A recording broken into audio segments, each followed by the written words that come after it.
দেখতেই পাচ্ছেন বন্ধুরা, আমি ধান লাগিয়েছি। মানে ঠিক লাগাইনি, মানে কিছু ধান আমি এখানে ফেলেছিলাম। পুজোর ধান আমি ফেলেছিলাম, ওইখান থেকেই গাছগুলো হয়েছে। দানাগুলো একেবারে বড় বড়ই হয়েছে। চাল যখন বের করবো অবশ্যই আমি আপনাদের সাথে শেয়ার করবো। এখনো অনেকটা কাঁচা আছে, মানে অল্প অল্প পাকা ধরে একটু কালচা ধরে শুরু করেছে।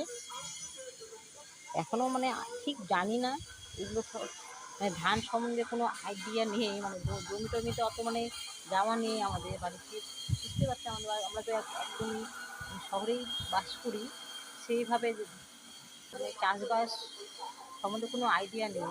মানে আমরা মানে টাউনের উপরেই মানে বাস করি, মানে যা লাগাই বাড়িতে গাছপত্র সেরকম দেখা যায় না। আমার অবশ্য ছবিটা ঠিক বোঝা যাচ্ছে না, অনেকটাই সন্ধে হয়ে এসেছি। সন্ধ্যের সময় আমি ভিডিওটা করছি। ভেবেছিলাম অনেকগুলোই ধান হয়েছে,